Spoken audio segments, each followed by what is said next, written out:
We are back, and we are joined now by Naomi Klein, New York Times bestselling author of 9 critically acclaimed books, professor of climate justice at the University of British Columbia.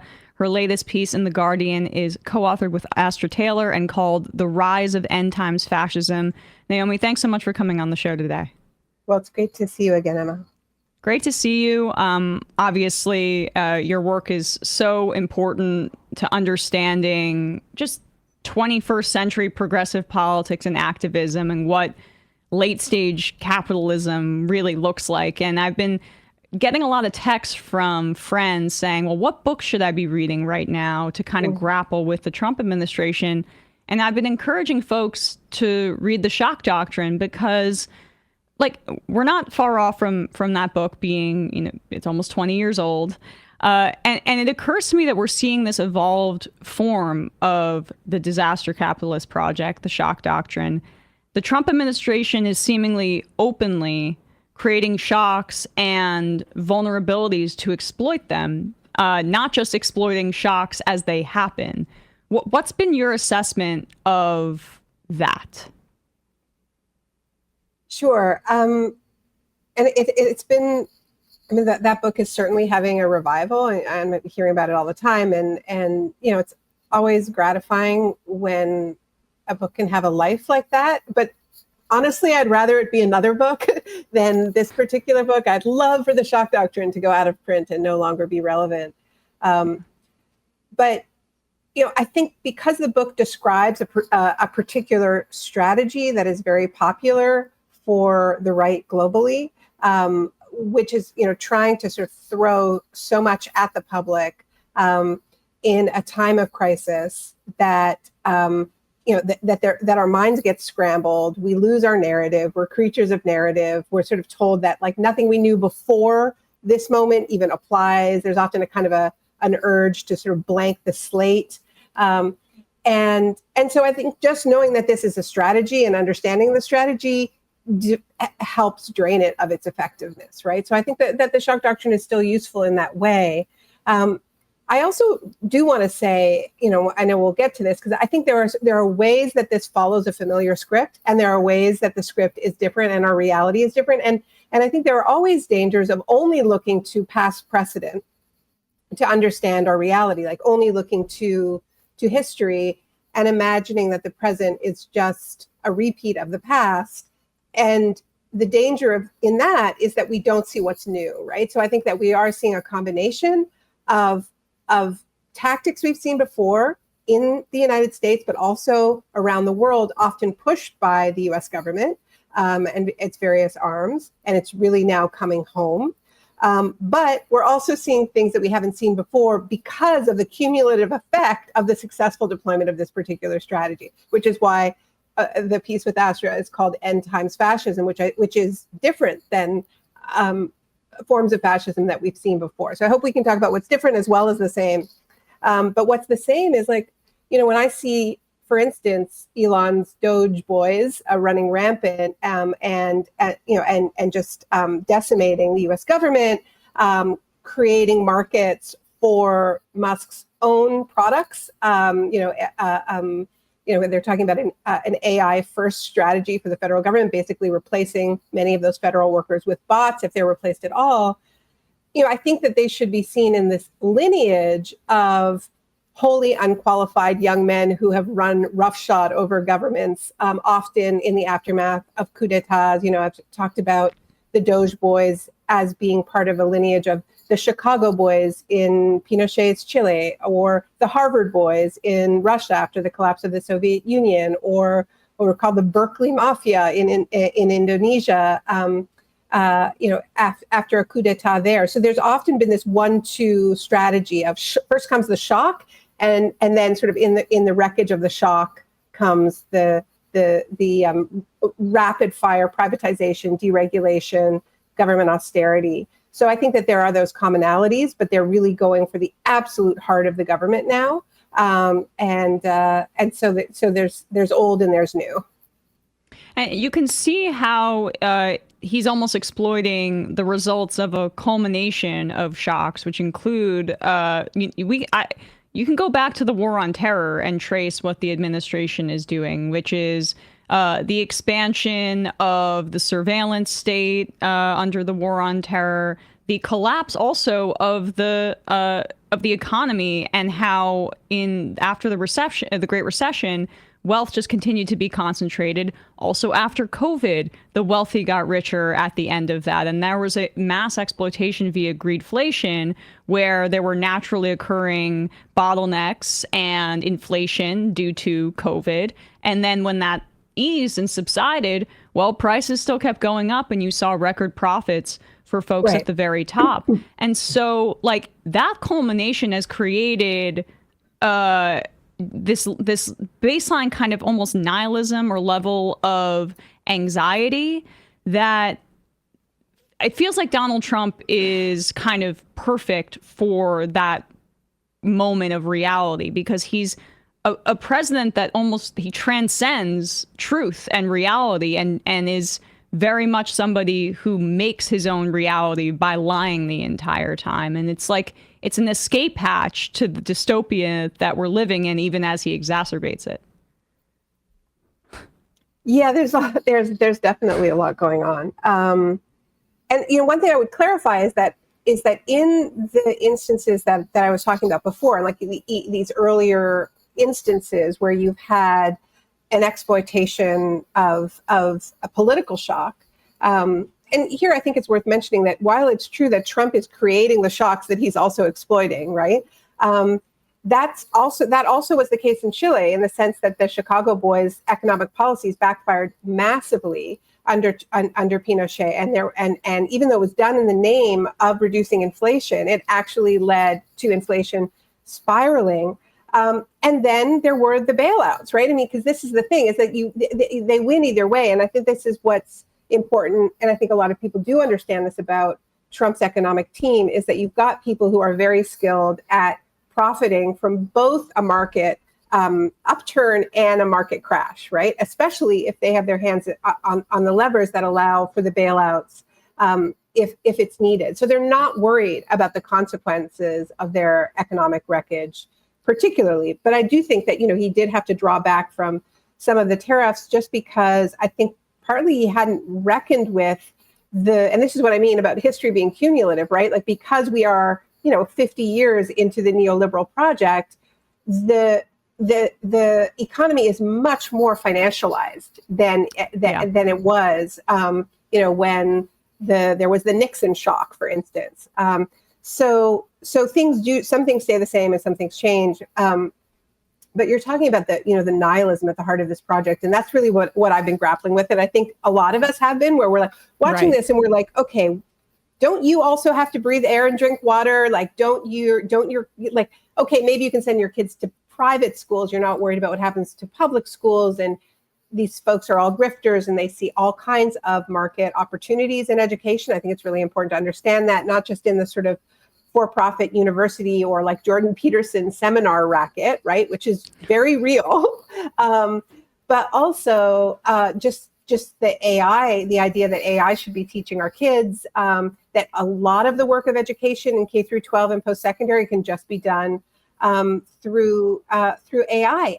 And by the way, this is a bipartisan project. And just if I could just add a little factor, which I think is important for us to remember as we're bombarded with information, there was a similar kind of AI push in the early days of COVID, where a lot of these big tech companies, and this was really being spearheaded by Eric Schmidt, formerly CEO of Google, saying, okay, well, in the name of the pandemic and keeping us safe from this virus, we're going to have this Build Back Better, which is really going to digitize everything, right? So we'll have, and it was also couched much as we are in this moment of, China is out AIing us. They use more telehealth. They have more smart, so quote unquote, smart cities, which are cities where you have AI embedded in absolutely everything. So Eric Schmidt went on a major lobbying campaign to sort of rebrand COVID recovery as this major push for AI everything in schools, in healthcare, in cities. And the person who took him up on this was Cuomo. as governor. He put him in charge. I mean, he was incredibly excited about this. So this is not just a Republican a move. And as we know, there are a lot of powerful corporate Dems who have very deep ties to many of these Silicon Valley figures who have been pushing for exactly this. It turns out that it's not Cuomo but Trump who is opening up all of the doors for their wildest dreams. So AI, in addition to all of the things that we should worry about AI, in terms of its impacts on jobs, in terms of its impacts, even in the dystopian sort of AI singularity nightmares that we hear about. As somebody who's been engaged in the climate, struggle for a long time, what worries me most immediately about AI is that this is really a vampiric technology, right? In the sense that, a vampire technology, in that it builds this mirror world of our world by draining our world of what we need to live, right? Like of water, of energy, of a habitable climate, because it devours energy on such a huge scale. So this is another way that this Trump agenda is really at war with just life on Earth. You have this deregulation of health and human services and environmental regulations. And by the way, we have not even seen the start of it. They've got all kinds of big plans apparently for Earth Day, where they're going to really declare war on the whole ENGO sector. But then you have AI, which is really the massive environmental threat, because you've got Schmidt before Congress saying, well, we need to triple our energy use in order to meet our AI needs and keep up with China. It's basically this new Cold War discourse. So that's why I think the moment we're in is different, because it's just simpler in the sense it's just so clear. It's like it's a life or death choice. Like, are we on the side of life? Are we on the side of an animate world with humans and other life forms, or are we throwing in with the machines? And I actually think, I'm smiling because I actually think that this is like maybe our best hope of building a broad-based coalition. It's clarifying. It's clarifying. And it's also, I have to tell you, sorry, I'm talking so long, but last time I talked to you, I just published Doppelganger. And as you know, I listened to way too much Steve Bannon to write that book. And, I'm really struck by the fact that, Bannon, as the voice of the MAGA base, really latched on to this idea that big tech is waging war on you. You can't trust big tech. It's a war on the human. He was using all this discourse. So a lot of people who voted for Trump thought they were voting against the big tech anti-human agenda. And, it's just one of the many ways that Trump is betraying them. It's not just the price of eggs. And I think that this piece of it has the best potential of peeling away a significant portion of the Trump base. Not everyone, and we don't want everyone, but some of them. And here I don't want to, I don't think we should give much credence to the idea that Bannon himself is serious in taking on Silicon Valley. I think he's absolutely talking out of both sides of his mouth, but it's telling that he feels he needs to put on this show for his base of sort of, taking on the tech oligarchs and so on. Well, because as you write in this excellent piece in The Guardian, The Rise of End Times Fascism, I've been speaking about Trump as the privatization president, but your thoughts on this are more evolved in that it is the end times, almost enclosure presidency. And that works very neatly with the tech oligarch project. And you rightly point out that the infrastructure for their mass accumulation of wealth was, frankly, the result of the Democrats embracing the tech bros, especially under the Obama administration. And these are the monsters they've created, much like the Democrats have created this monster of authoritarianism, cracking down on political speech of protesters against genocide, right? And so these are lessons that we should be learning. But this whole concept of the network states, I'm sure you've read a lot of Gil Duran and what he's reported on about how this religion with these tech billionaires. Could you expand on that a little bit, and how the network state, the private city, the bunker for the rich is in effect this agenda, but they're selling it in different ways before the public can catch up? Yeah, absolutely. And Gil Duran's done terrific reporting on this. I've been following it for a really long time because this is the sort of logical extension of Milton Friedman's libertarianism that was sort of at the heart of the shock doctrine, right? Like this extreme idea that government is always the problem, and that it's tyranny to have a functioning government, and really all you need from the state, in Friedman's view, was protection for property rights, and policing. But interestingly, his grandson, Patrick Friedman, has taken this even further, and Patrick Friedman is really at the heart of this hyper-libertarian idea that is sometimes called the network society, but is really this idea of, well, why do we live in countries at all, right? Why can't we start our own countries where we'll be absolutely free to make our own rules, pay the level of tax that we decide? Like, why should we listen to anyone? Like, basically, it's like a temper tantrum. Like, you are not the boss of me, right? And let me just interject for a sec, just to say how contrary that is to Steve Bannon's almost like fetishization and romanticization of the state. Yeah. Yeah. And I want to come to that because, once again, I think we can make a mistake where in overplaying the extent to which those visions are actually in conflict. There are ways of resolving them, and I think it's important for us to understand how they can be resolved and are being resolved analytically on Steve Bannon's War Room in real time. Because I think, but at the same time, like I said before, there are ways that there is a fissure that can be exploited if we do it right. So this network society idea, it's been around for a long time. I wrote about it in my book On Fire, where it was where I was looking at this idea of how it was intersecting with a prepperism, like a prepperism for the super rich. Because originally the idea was that, okay, we want our own countries just so that we can do whatever we want, right? But then it was like, well, what about climate change? So if you look at if you look at the plans, there was this idea of seasteading. Peter Thiel is always involved. Whatever it is, Peter Thiel is giving it some money. So there's the seasteading idea, and that didn't really go very far, but it was the idea that you could start your own countries in international waters on floating oil rigs, and you could, quote unquote, vote with your boat. So if one floating nation had better rules than the other one for your business, these people are freaks, incidentally. Total freaks. And so then it turned out, actually, most rich people didn't want to live on floating oil rigs, so they came up with another idea, which was this thing called Prospera, which is in an island in Honduras, which is currently being challenged in court, where they're pretending they have their own little country, their own little island state. And basically, it's a glorified med spa. Patrick Friedman, once again, grandson of Milton Friedman, got his Tesla key embedded in his hand.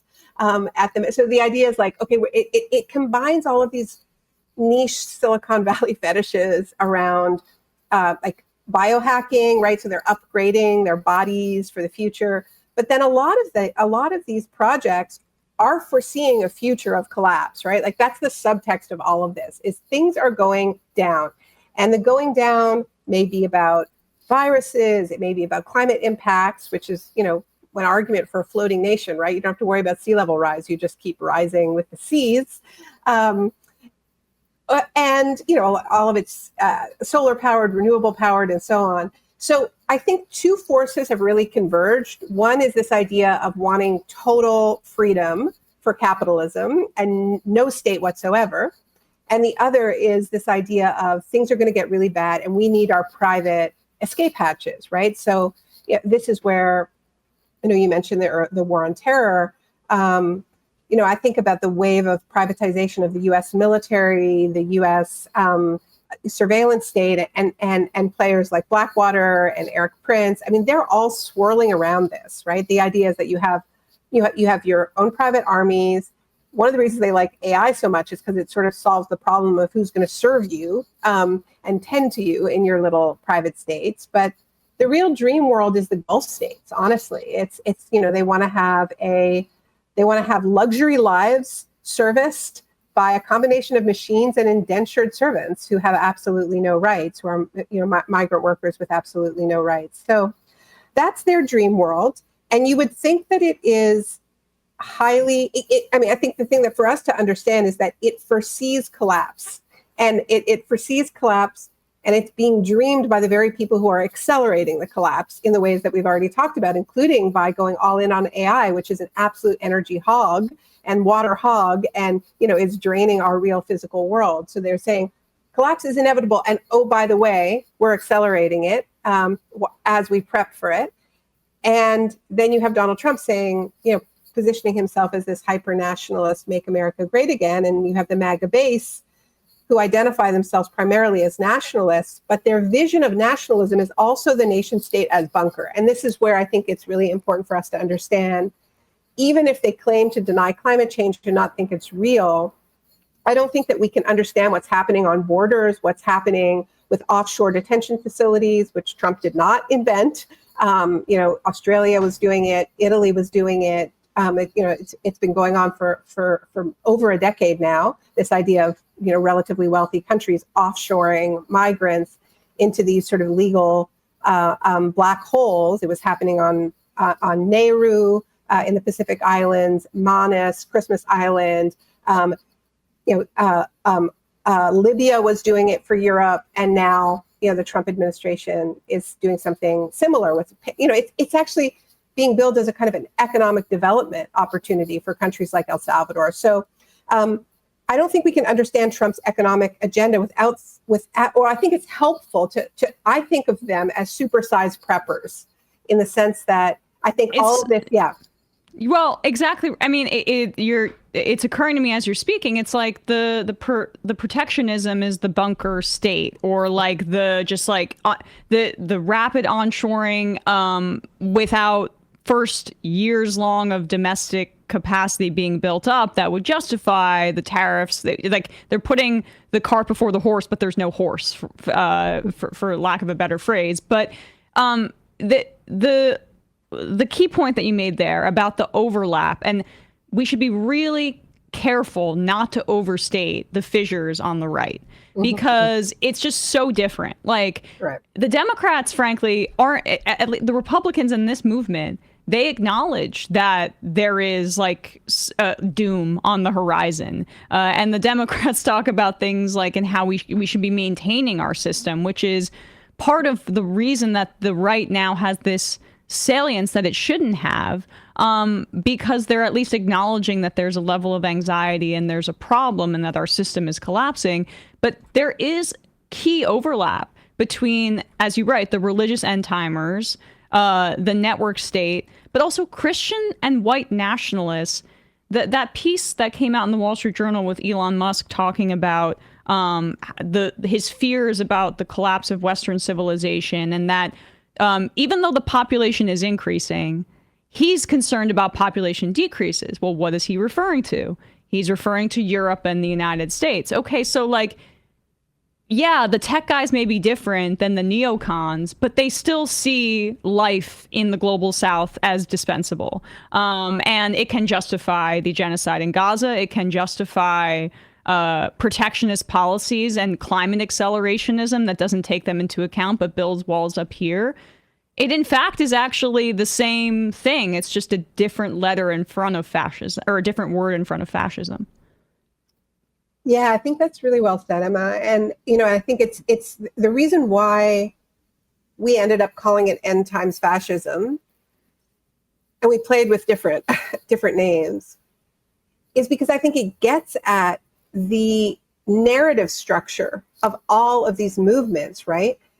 And it is the same narrative structure as the rapture, right? And not all Christians believe in the rapture, by the way. It is not clear that this is actually biblical text, but this very powerful interpretation of biblical text, that there is going to be that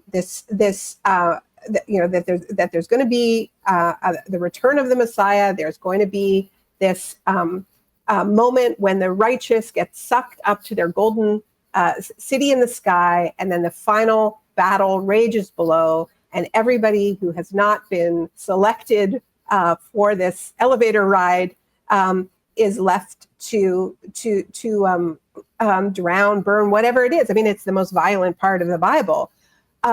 But the point is that for people who believe in it, they're psyched. They're very psyched. This is what they're working towards. Like, and this, you know, Freud called it the death drive. But I think it's really important for us to understand that whether you're religious or not, that story, that apocalyptic story, is so deeply encoded in our culture, right? No matter what your faith is. I mean, versions of it are in every Hollywood disaster movie, right? It's so deeply encoded on so many sci-fi stories, right?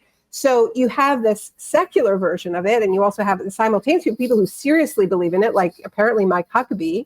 Very dangerous that people who actually believe in it are in charge of, you know, policies like in Israel, because Israel, you know, in this story, Israel is where it all goes down, and the the return of the Israelites to this land is the conditions under which the Messiah comes back. So you've got all of these apocalyptic thinkers and messianic thinkers, first of all, inside the Netanyahu government, right, who desperately want to destroy Al-Aqsa and build the third temple. I mean, they're driving towards this story. So you have people who actually are religious fanatics who believe it, and then you have kind of the Musks and the Teals who are sort of dabbling with the religion. And weirdly, Peter Thiel has been talking more and more about how he actually is religious, never mind his like gay party lifestyle. He thinks the Antichrist is here and it's Greta Thunberg. I mean, it's just beyond the stuff that's going on. Yeah. So, I mean, there's a way, like, you know, in Doppelganger, I quote Philip Roth, the kind of king of doppelgangers, who said, it's too ridiculous to take seriously and too serious to be ridiculous. And I feel that way about all of this. I mean, it's so ridiculous. Elon Musk is not going to upload his consciousness, you know, into the AI singularity and live in the ether on Mars, or whatever the story is that he thinks is going to protect him and his multiplying kin from the fires that he is helping to unleash. But, you know, we have to take it seriously because it has material effects on all of our lives, right? And that's why what we try to do in the piece is say, okay, well, what do all these people have in common? You know, whether they are actually religious extremists who believe the end times are coming and they're psyched about it, or whether they're the billionaires who are bunkering down and getting ready to do their exit, or whether it's the Fortress Nation crowd who are like, okay, which critical minerals can we bring into our bunker nation state, and which people can we send to a deep dark dungeon somewhere else with absolutely no rights? You know, all of them are giving up on the future. All of them are within this apocalyptic narrative. They are, you know, treasonous, really. I've never used the word treason before, because to humanity. They're treasonous to humanity. Yeah, to this world, not just humanity, like to creation, like and you know, I'm using that kind of language deliberately because I actually think it's very important that we understand that we're not going to win this by sort of snarkily going, I guess it wasn't about the price of eggs. No, it wasn't. It was not about the price of eggs. They are tapping into incredibly powerful myths, right? They're giving people a profound sense of nihilistic purpose in their lives. And I think that while, you know, I've made the argument for the Green New Deal and eco-populism, and we need all of that. Like, we need to improve people's material circumstances. We need to continue to fight for universal health care, for debt cancellation, for a living wage, for heat pumps for all of that good stuff. But we can't kid ourselves that we can beat these sort of incredibly powerful myths only with material offerings. And here I'm drawing on work from Richard Seymour, who talks about this in his, you know, really great book, Disaster Nationalism, which touches on a lot of these themes. You know, we need our own myths, you know, we need our own sort of transcendent stories. And I think the left at its best has been able to do that. And, you know, the offering that Astra and I make in the piece is, you know, these are people who are treasonous to this world. And we are the people who are faithful.